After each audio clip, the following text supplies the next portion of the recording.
আমাদের প্রফেসর ইউনূসের জন্য এটি জীবন মরণ সমস্যা। তাকে যেই কারণে মস্তদে মোতায়েন করা হয়েছে, যেমন ইস্ট ইন্ডিয়া কোম্পানি আমাদের মীর জাফর আলী খানকে মোতায়েন করেছিল এবং তিনি তার ডেলিভার করতে পারছিলেন না, উল্টো ইস্ট ইন্ডিয়া কোম্পানির সঙ্গে বিশ্বাসঘাতকতা করে তিনি ডাচ ইস্ট ইন্ডিয়া কোম্পানির সঙ্গে মিলে আপনার যোগ সাজসে গোটা তিনেক ওলন্দাজ জাহাজ এনে হাজির করে ফেলেছিলেন কলকাতায়। তো সেটি আর ইংরেজরা নিতে পারেনি।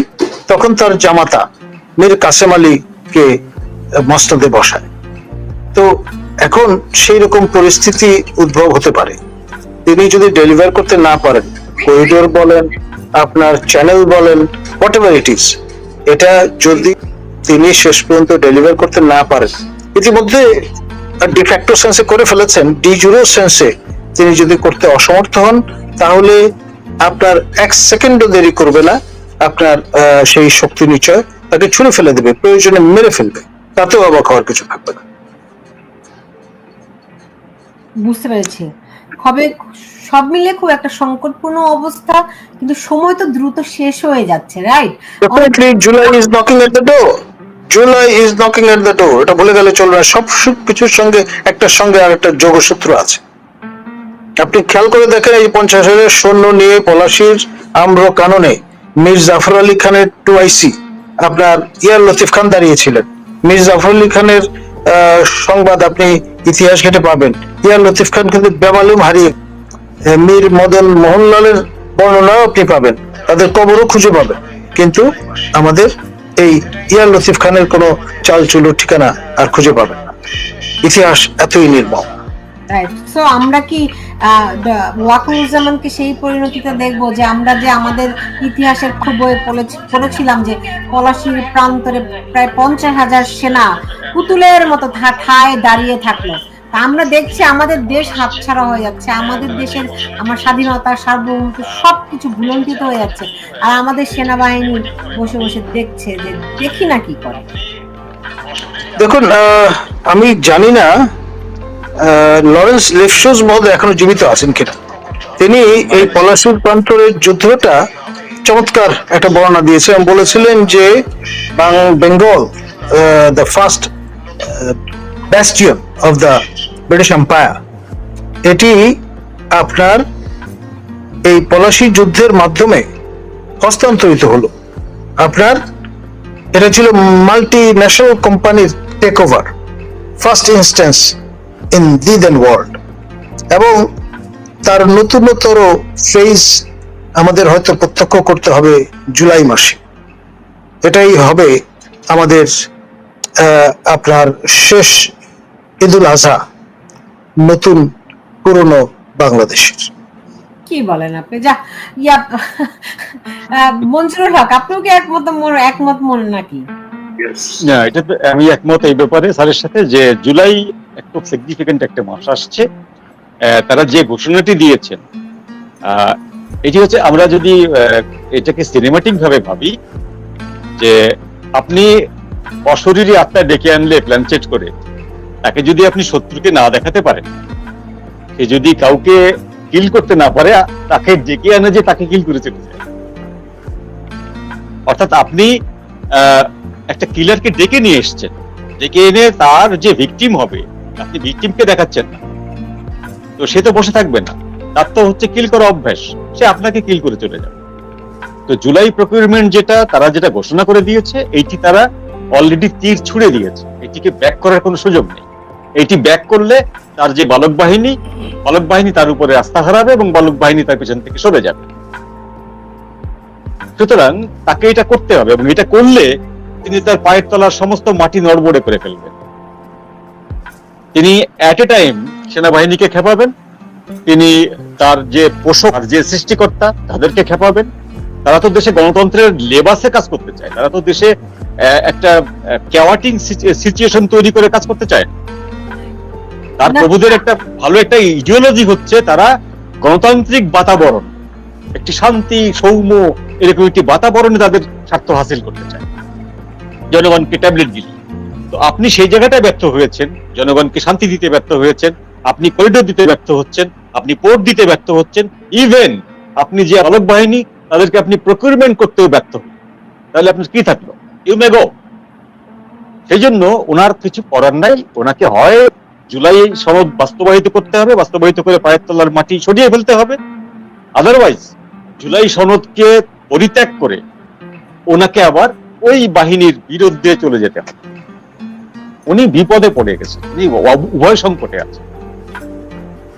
তো তার যেটা বললেন সেটি হতে পারে যে উনি সর্বশেষ ওনার একটি মানে পরিত্রাণের পথ, সেটি হচ্ছে প্যারিসের বিমান দ্বারা।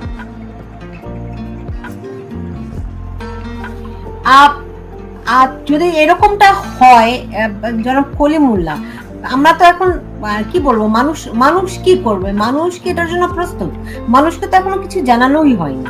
লর্ড ক্লাইভের সঙ্গে হাতে গোনা লোকজন ছিল, আর আপনার আশপাশে প্রচুর কর্ষণরত আপনার বাংলা ভাষাভাষী মানুষ চারপাশে ছড়ানো ছিল। কেউ ভূক্ষেপ করেনি, বরং প্রবাদটা তৈরি হয়েছে, মোগল পাঠান হর্দ হলো, হাতি ঘোড়া গেল তল, মানে এই রকমের ইনডিফারেন্ট এমপ্যাথি তৈরি হয়েছে। তার কারণে 200 বছর পর্যন্ত দুই ভাগে, প্রথমে কোম্পানির শাসন, তারপরে ক্রাউনের শাসন, যেটির অবসান ঘটেছে 47-এ। তাও পরিপূর্ণভাবে নয়, ডোমিনিয়ন স্ট্যাটাস প্রদান করা হয়েছে আমাদের। 50-এর দশকে এসে আমরা রিপাবলিকে রূপান্তরিত হয়েছি। এখন পর্যন্ত প্রয়োজনে সরকার 1935 সনের ভারত শাসন আইনের রেফারেন্স দেয়। এই যখন অবস্থা, তাহলে বিএনপি আসলে কি করবে? তার করণীয়ই বা কি আছে? কারণে ঠিক যেভাবে বিএনপি চাইছে সেভাবে বিএনপির সারিন্দাটা পাচ্ছে না। তো বিএনপি যদি এইভাবে চলতে থাকে, বিএনপি দ্রুত, মানে জামাতি যে কুটচাল এবং ডক্টর ইউনূসের যে কুটচাল, সেই কুটচালের বলি হতে হবে বিএনপি। এটা খুব দুঃখজনক হবে। জনাব নাজমুল হাসান কলিমুল্লাহ, সেই ক্ষেত্রে আপনার পরামর্শটা কি? এখন যা অনিবার্য, ফেট অ্যাকমপ্লি, তাই ঘটবে। আপনার যেহেতু বড় মাঠের খেলোয়াড় মোতায়েন আছেন, তিনি যখন দেখবেন যে মাঠটা সংকুচিত হয়ে গেছে, তিনি ফুটবলের শেষ লাথিটা মেরে উড়াল দেবেন। উড়াল আদৌ দিবেন কিনা সেটা একটা দেখার বিষয় হয়েই থাকবে। কি করবেন সেটা তো সময়ের উপর। অথবা মারা পড়তে পারেন, জি, অথবা মারা পড়তে পারেন। ব্যাখ্যা করবেন একটু? দেখুন, বাংলার ইতিহাস নানান রকমের অপঘাত পূর্ণ ইতিহাস। সুতরাং আমাদের এই স্বাধীন বাংলাদেশে আমাদের বঙ্গবন্ধু শেখ মুজিবুর রহমানকে দেহত্যাগ করতে হয়েছে আততায়ীর গুলিতে, শহীদ জিয়াউর রহমানকে আপনার শাহাদাত বরণ করতে হয়েছে আততায়ীর গুলিতে, এবং ভবিষ্যতে চাঁদবাড়ি কে হন আমরা জানি না। এখন ধরুন, যারা আপনার নোবেল লরেট কে কারান্তলারে স্থানান্তর করতে পারেন, সেই শক্তি, সেই ধরনের শক্তি প্রাণবায়ু সংহার করতে পারে, তখন কিন্তু আপনি নোবেল পেয়েছেন বলে ছাড় দেবে না কেউ। এটা তো আপনি সরাসরি একটা হুমকি দিচ্ছেন, এবং এই হুমকিটা খুবই ভাই, বিপজ্জনক। যা কিছু বলেন না কেন, পরিষ্কার করে কথাবার্তা বলতে পারতে হবে বাঙালিকে। বাংলায় আমরা কথা বলি, এবং সেই জন্যই আপনার ব্রিটিশরা বলতো, what Bengal things today, India things tomorrow. এই গোখলে সাহেবের মুখ দিয়ে আমরা শুনেছি না? মূলত আইডিয়াটা কিন্তু ব্রিটিশারদের। সেই জন্যই আপনার কলকাতা থেকে রাজধানী সরিয়ে নিয়ে যাওয়া হয়েছিল দিল্লিতে, দিল্লির দরবার বসানো হয়েছিল। আমরা দেখি ব্রিটিশ বিরোধী আন্দোলনে, ভারতবর্ষের স্বাধীনতার আন্দোলনে বাঙালিরাই নেতৃত্ব দিয়েছিল। এই কথা কেউ অস্বীকার করতে পারবে না। কিন্তু আপনি যে কথাটা বলছেন জনাব মঞ্জুরুল হক, আপনি কিভাবে এই কথাগুলি বিবেচনা করছেন? শেষের কথা বলুন। না, এটা তো খুব পরিষ্কার। স্যার যেটা বললেন এটা খুব পরিষ্কার, যে সেটা হলো যে আমরা বাঙালিরা আবেগ, দয়া, মায়া এইসব নিয়ে পরিচালিত হই। এটা আমাদের একটা হেরিডিটি, আমাদের জেনেটিক প্রভাব। কিন্তু ডিপ স্টেট সাম্রাজ্যবাদ, তারা এইসব আবেগ টাবেগের ধার, তারা বি প্র্যাকটিক্যাল।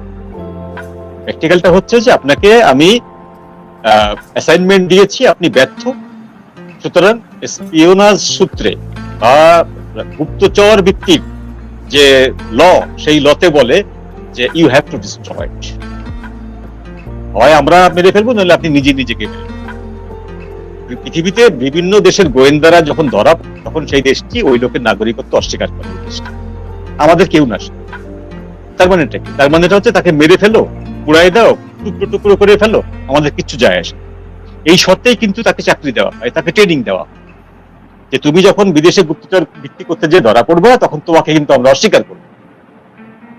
সুতরাং আমি যাকে বপন করছি সে আমাকে ফল দেবে না, আমি তো সেই গাছ উপড়ে ফেলবো, এবং উপড়ে ফেলার সময় বিন্দু পরিমাণে কোনো হেজিটেশন ফিল করবো, কোনো দয়া মায়া স্নেহ মমতা কিচ্ছু না, কোনো দায়বোধ না।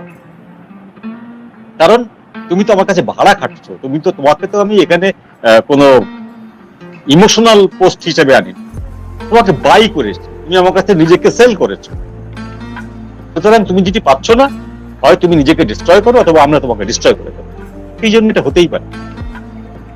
সেক্ষেত্রে কি নিষ্ক্রিয় হয়ে যাওয়াটা একটা সমাধান হতে পারে? নিষ্ক্রিয় ওনাকে হতে দেবেন, ওনাকে জামাত এনসিপি নিষ্ক্রিয় হতে দেবেন। ওনার আসলে কোথাও যাওয়ার জায়গা নেই, ওনার আসলে বাঁচারই কোনো পথ। উনি এমন ভাবে কাদার ভিতরে পড়েছেন, এখান থেকে ওনার পরিত্রাণ। উনি যে সব ছেড়ে ছুড়ে দিয়ে প্যারিসে যে ওখানে আইফেল টাওয়ারের নিচে বসে থাকবেন, চা খাবেন, জোর ঝামেলা নেই, আমি ব্যবসায়ী মানুষ, ব্যবসা করব, ক্ষুদ্র ঋণকে আরো ক্ষুদ্র বানাই ফেলবো, সেই সুযোগ ওনার নেই। কারণ জামাত আর এনসিপি তাকে যেতেই দেবেন। এবং উনি যদি কমিটমেন্ট ফুলফিল না করতে পারেন, ওনাকে যারা বপন করেছিল তারা ওনাকে বাঁচতে দেবেন। ওনার রিপ্লেসমেন্ট সঙ্গে সঙ্গে তৈরি করবে, এবং রিপ্লেসমেন্ট তৈরি হয়ে পরে ওই ব্যক্তিটি তাদের কাছে ভ্যালুলেস, বাঁচিয়ে রাখতেও পারে, ফেলেও দিতে পারে, তুলে নিয়ে যেতে পারে, সমুদ্রের মধ্যে ফেলে দিতে পারে, তাদের কিছু বলার উপায় নেই। আবার উনি যদি সবাইকে ডেকে ঢুকে একটি জাতীয় সরকার গঠন করে প্রতিষ্ঠানীয় হওয়ার চিন্তা করেন, সেটিও তিনি পারবেন না, ওই যে ইসলামিস্ট র্যাডিকালিস্ট যারা আছে তাদের কারণে। অর্থাৎ উনি ডাইনে বায়ে সামনে পেছনে কোন জায়গায় যাওয়ার মতন রাস্তা রাখেন। আপনাদের কথা শুনে আমি আতঙ্কিত বোধ করছি। এটা লজিক, আমরা আমাদের কথা না ভাই, এটা লজিকের কথা, আমাদের ব্যক্তিগত কোনো কথা নাই এখানে, আমাদের ব্যক্তিগত ভালো লাগা মন্দ লাগার কোনো বিষয় না। এটা হচ্ছে যুক্তির কথা এবং জিওপলিটিক্সের যে নোংরা খেলা। আমরা জিওপলিটিক্স খুব সুন্দর করে উচ্চারণ করি, শব্দটা বেশ গাল ভরা একটা শব্দ, কিন্তু এর ভিতরকার যে নোংরামি গুলো আছে, সেই নোংরামি গুলো আমরা অ্যাভয়েড করি, আমরা এড়িয়ে যাই। এই নোংরামি গুলোর কিছু যদি আমরা বলি, এই যে আপনি এখন যেমন ভয় পাচ্ছেন এই নোংরামি গুলো শুনে, তাই না? আমরা এটাকে বলি যে হ্যাঁ, লুসিফারকে ডেকে আনলে লুসিফার একজনকে প্রাণ সংহার করে তারপরেই ফেরে। এই সহজ কথা, আমরা সিনেমায় দেখেছি, লুসিফারকে ডাকতে নাই, তো আমি লুসিফারকে ডেকে নিয়ে এসেছি, তাকে বসিয়েছি। এখন লুসিফার কি করবে? কিচ্ছু করার নেই। এখন প্রফেসর ইউনূস যদি প্রথম 3 মাসের ভেতরে নির্বাচন দিয়ে চলে যেতেন, উনি প্রাতঃস্মরণীয় হতেন এই বাংলাদেশ। ওনাকে মানুষ বিশাল এক নেতৃত্বের পর্যায়ে, নেতার পর্যায়ে শ্রদ্ধা করত চিরদিন, যতদিন উনি বাঁচবেন ততদিন শ্রদ্ধাটি পেতেন। কিন্তু উনি করেন না সেটা, কারণ ওনার সীমাহীন লোভ আছে, উনি ব্যবসায়ী মানুষ, উনি সেই লোভটাকে সামলাতে পারেন। পাওয়ার একটা বিশাল জিনিস। আমি এটা বলি, একটু ডক্টর মোহাম্মদ ইউনূসের পক্ষ নিয়েই বলছি আমি। এখানে দুটি জিনিস, আপনারা বলছেন তার লোভের কারণে তিনি নির্বাচন 3 মাসের মধ্যে দেননি, আবার অন্যদিকে আপনারা বলছেন তার অন্য জায়গায় কমিটমেন্ট, তাকে যারা এনেছে, দুটি সাংঘর্ষিক না? না, তাকে যারা এনেছে তাদের হয়ে উনি 3 মাসের মধ্যে কাজটা করতে পারতেন। ওনার যে অ্যাসাইনমেন্ট সেটি উনি ওই যে প্রথম 3 মাসের মধ্যেই করতে পারতেন না। তার অ্যাসাইনমেন্ট ধরেন পোর্ট দেয়া, তার অ্যাসাইনমেন্ট করিডোর দেয়া, তিনি এটা 3 মাসের মধ্যে কিভাবে করে করবেন? সেইটি তো একদিনের ব্যাপার। আপনি 3 মাসের নির্বাচন ঘোষণা করে দিলে, এবং যদি সেটা মানে ইনক্লুসিভ নির্বাচন হয়, ইভেন আপনি আওয়ামী লীগকে নির্বাচনে ডেকে নিয়ে আসলেন, হাসিনা আসুক বা অন্য যে কেউ আসুক, আওয়ামী লীগকেও নিয়ে আসবেন, অর্থাৎ তাহলে আপনি জনগণের কোনো পক্ষের শত্রু থাকছেন না। তো আর বিএনপিকেও ডাকছেন, আওয়ামী লীগকেও ডাকছেন, জামাতকেও ডাকছেন, আপনি কারো শত্রু থাকছেন। আপনি সেই সময় পোর্ট এবং করিডোর দিয়ে দিলেন, আপনাকে কেউ কিন্তু প্রতিবাদ করতে যেত। কিন্তু এখন আপনি যখন জনপ্রিয়তার সর্বোচ্চ জায়গা থেকে সরে গেছেন, আপনি একবার তলানিতে নেমে গেছেন জনপ্রিয়তার, আপনার কথা কেউ বিশ্বাস করছে না। এখন আপনি যাই করতে যাবেন না কেন, যে শহীন দলগুলো আছে সেই শক্তিহীন দলগুলো আপনাকে প্রতিবাদ করবে। আপনার বাঁচার রাস্তা নেই এই জায়গাটায় এসে। 10 মাস আপনি অনেক টাইম নষ্ট করছেন, ফিল করছেন। জি ওই জায়গায় এই জন্যই বলছি যে বিষয়টি শুধুমাত্র দায়িত্বপ্রাপ্ত না, এই বিষয়টির সাথে লোভ জড়িয়ে আছে। আমি একটা কথা বলে শেষ করি, এটি হলো প্লেখানভ লেনিনের থেকে বড় নেতা ছিলেন, কিন্তু আমরা লেনিনকেই সবচেয়ে বড় মানি, বিশাল মানি। প্লেখানভ একজন দার্শনিকের মতো। প্লেখানভের একটি গুরুত্বপূর্ণ কথা হচ্ছে যে হিউম্যান ক্যারেক্টার বড়ই বিচিত্র, এবং পৃথিবীর সবচেয়ে জটিল কম্পিউটার হচ্ছে মানুষের ব্রেন। সবচেয়ে জটিল বস্তু, যেটা আপনি হাজার হাজার বছর গবেষণা করলেও আপনি বুঝবেন না যে এই লোকের থিঙ্কিংটা কোন দিকে পরিচালিত হচ্ছে। মনুষ্য ব্রেনের মতো এরকম জটিল কোনো কিছু। তো সেই ব্রেনের সবচেয়ে কাঙ্ক্ষিত বস্তুর নাম হচ্ছে পাওয়ার, টাকা না, পাওয়ার। মানুষের টাকা হতে পারে বিলিয়ন ট্রিলিয়ন টাকা হতে পারে, but he have no power. রাষ্ট্র ক্ষমতা একটা এমন একটি পাওয়ার যে এই পাওয়ার একবার যদি কেউ এনজয় করা শুরু করে, সেই জায়গা থেকে সরে আসা চারটিখানি। টাকার মোহ আপনি কাটাতে পারবেন, টাকার মোহ কাটাতে পারবেন। আপনার 1 বিলিয়ন চলে গেছে, আর 1 বিলিয়ন আপনি ইনকাম করবেন, কিন্তু পাওয়ার পাওয়ার পরে সেই পাওয়ার আপনি সকাল বিকাল পাবেন। একবার পাওয়ার পরে সেই পাওয়ারটা মোহ মানুষ কাটাবে। এই জায়গাটাই বলছি আমি যে ওনার লোভ, নাথিং এলস। নাজমুল হাসান কলিমুল্লাহ, আপনার শেষ মন্তব্যটি দিয়ে। একবার আমি জাভা দ্বীপে বেড়াতে গিয়েছিলাম। জি। আমার খুব শখ হয়েছিল দুটো জিনিস দেখবার। একটি হচ্ছে আগ্নেয়গিরি, জীবন্ত আগ্নেয়গিরি, আর একটি ছিল কুইকস্যান্ড, চোরাবালি।